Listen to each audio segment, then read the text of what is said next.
I was born in Russia in 1986, and then we moved to Germany in 93. So I pretty much grew up in Germany. I moved to the US in 2014 when my brother basically proposed to move to the US and move in with him and just make music. He already had a career going. And I had a small recording studio in Germany, which nobody cared about. So at some point I thought, that's a great offer, I should probably do that. That's the next step in my life. So I sold everything I had, sold all the equipment, and just moved to the US. We moved into actually this house and started making music and learning how to produce electronic music. So for instance, what I like to do is, instead of just playing plain chords, I like to see which notes I can connect throughout all the chords. There are a lot of rumors about electronic music and producers in electronic music and DJs in electronic music not being real musicians, which is kind of nonsense because it doesn't matter. What is a real musician, first of all? Like, is a real musician somebody who knows how to play an instrument?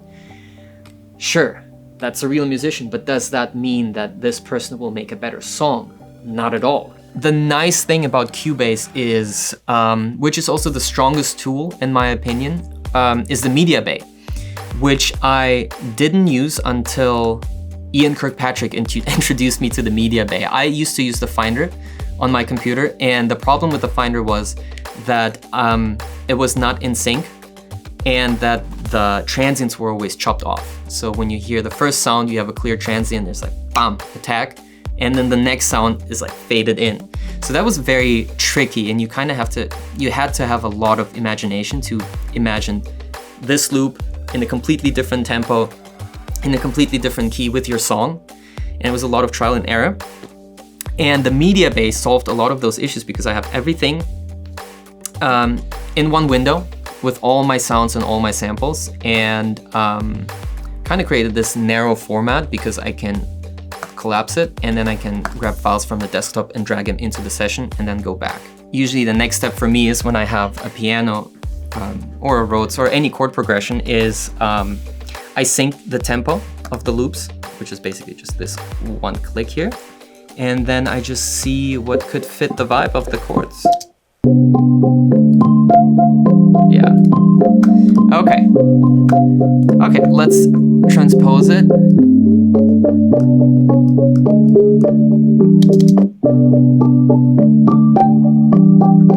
Okay, obviously we have a few notes that are not in the key.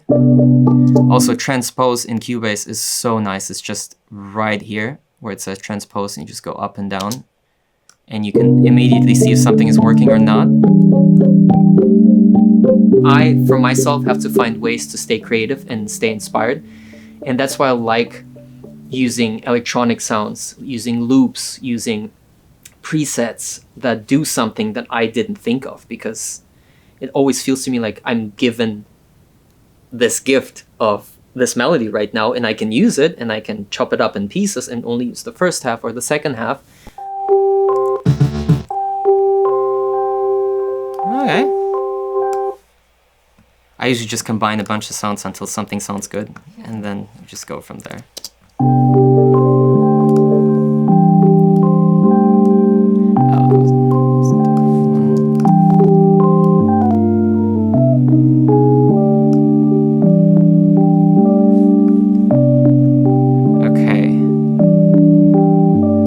Okay, triplets over straight notes. It's very creative, but not for me. So I'll just cut them out and put them on grid, and let's see if that works. Z for me is grid on off, so I can always go into slip mode and instantly just grab and cut whatever I need. And now let's just take the transients and cut them and see if we can make this work. If not, worst case scenario, always delete, which is still not that bad. Okay, grid on, and I'll just adapt, just put it right on the other transients, just because why not, right? Might as well just see how that sounds. Or would it be something like this?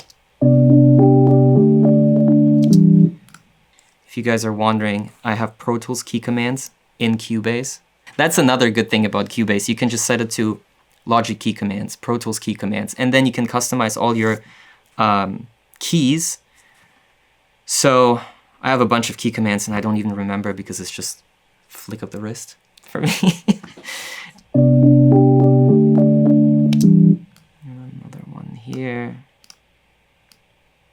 Keep them all short. Boom. Short, this is short. Fade them all together.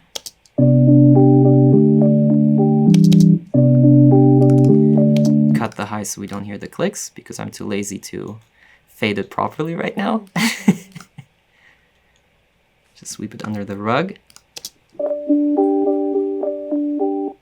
Yep.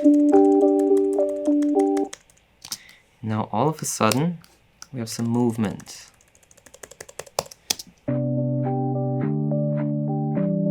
Whenever I just play piano or guitar, everybody has their default riffs or chords that you just instantly go to, and that's just boring to me, so I like for stuff to come to me, and then I can do something with it.